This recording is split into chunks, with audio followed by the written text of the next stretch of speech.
Hi everyone, this is Jarle for Cloud9 Crafts. Thank you for joining me. Today I have this cute Swan Soirée box card that I made for the current Cloud9 Crafts challenge, which is outdoor scenes. Let me show you what I've used for this card. So first I have the Lawn Fawn box pop-up die and then one of the simple stitched hillside borders. Then I have the Sent with Love stamp set, the Swan Soirée stamp set, a few items of Totally Awesome, and then the sentiment of a little bundle. I already die cut everything from that box card pop-up die set. Those tabs and the main box is from Hello Sunshine remix paper. And then for the other parts I used some Lawn Fawn Moonstone paper, ballet slippers cardstock and some peacock cardstock. Those three little pieces will be glued down onto the tabs, so this has to kind of resemble the lake that the swans are sitting on. So I always love ink blending my die cuts a little bit. I think this gives it a more finished look. So I'm just using some distress ink in the color Peacock Feathers and my bitty blending brush by Tailored Expressions. This gives it a very nice look. Here I'm doing the same thing with that stitched rectangle in Moonstone cardstock. Here I'm using the distress ink in the color Mermaid Lagoon. So I'm just ink blending all of the edges. When I do ink blending on one die cut, I tend to do it on all of my die cuts, just so that it all fits together quite nicely. Then for the last one, I have that rectangle in ballet slippers cardstock, but I'm just using some worn lipstick distress ink again for my ink blending. If you want to step up the card making game, I really recommend doing those ink blended edges, because it really gives a nice and finished look. Now on to assembling that box. You can see those two tabs on the right there, and that's where you should put score tape. So I'm taking a little bit of score tape. I think this is 1/4 inch. And I'm putting some score tape on both of those tabs. This is any double-sided adhesive would work, but I love score tape since this is nice and strong. So I'm peeling up the backing paper of that one, and then I'm just butting those two pieces against each other. And then I can press it all down, and then my two pieces are now one long piece. Now you could assemble the box in its whole now, so you can close the box, but I always like to put in my tabs first. I think it gives me more control of where those tabs go inside the box. So I'm just folding all those tabs. And you can see me pointing where the score tape should go. So again, I'm using 1/4 inch score tape, and I have 6 little pieces where I have to put my tape on. It's nice and easy. So then I am taking my main piece die, and I'm just putting those 3 tabs inside. So I'm just gluing this down at one side, just one after the other. So that first one will be the front one, then the second one will be the middle one. And I'm just enhancing or just pressing over that score tape so it adheres nicely. And then here also I'm peeling up that backing paper just to adhere that third tab inside the box. Then it's time to adhere it onto the box, so then I'm folding all those tabs to the right.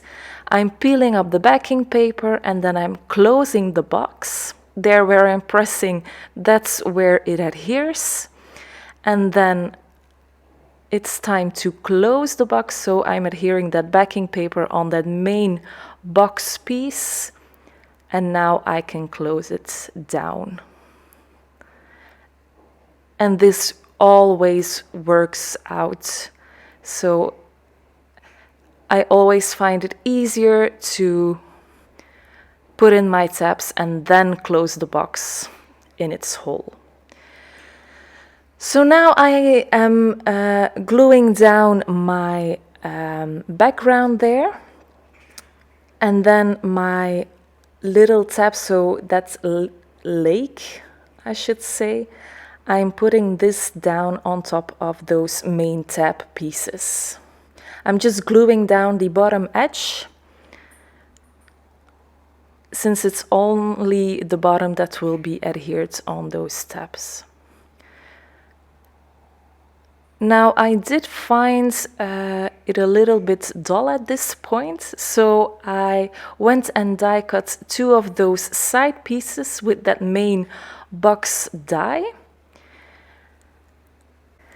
And because I used that same box card die, I get that scalloped edge from my box card. Then I'm taking that simple stitched border and I'm die cutting a little bit out of that cardstock, just so that it resembles kind of a lake as well. So you can see it on the finished results. It has that scalloped edge, and also it's a little bit curvy, just like those tabs inside of the box. Now again, I'm using that Peacock Feathers Distress ink, just so that it all fits together again. Those bitty blending brushes are perfect for that. I bought a lot of those the last couple of weeks, but I really wanted one for every color. So I'm taking my glue tube here, and then I am putting this one on that side piece of my box. So here you can see that scalloped edge, it just all fits nicely together. Then off camera I stamped and colored a bunch of images. I will list down all of my Copic color combinations in the description box below. So if you're interested in that,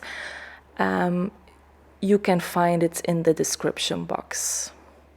So now I just have to assemble my whole box.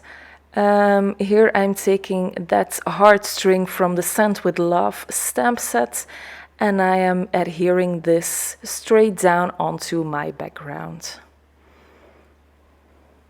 By the way, tweezers, I think, is my most used crafty tool.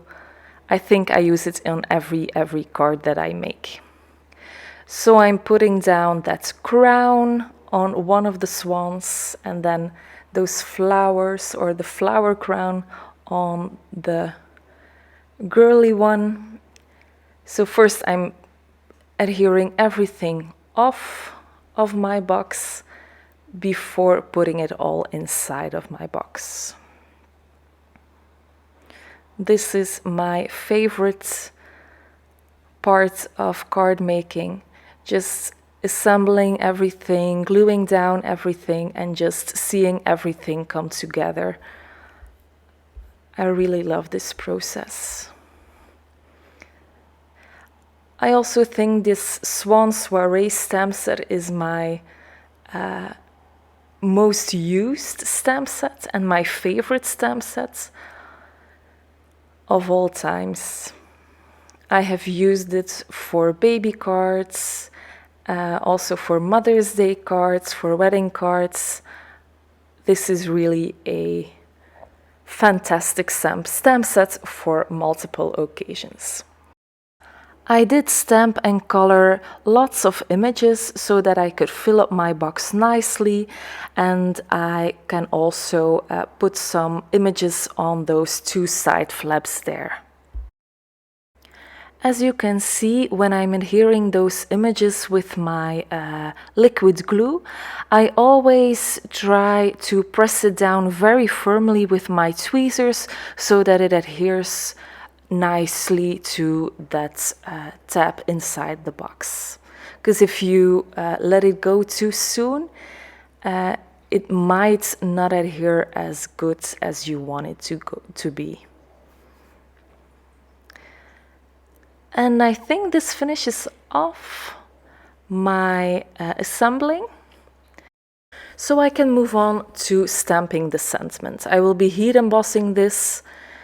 I stamped my sentiment in two pieces. So first I have that welcome part, and then I have the little girl part.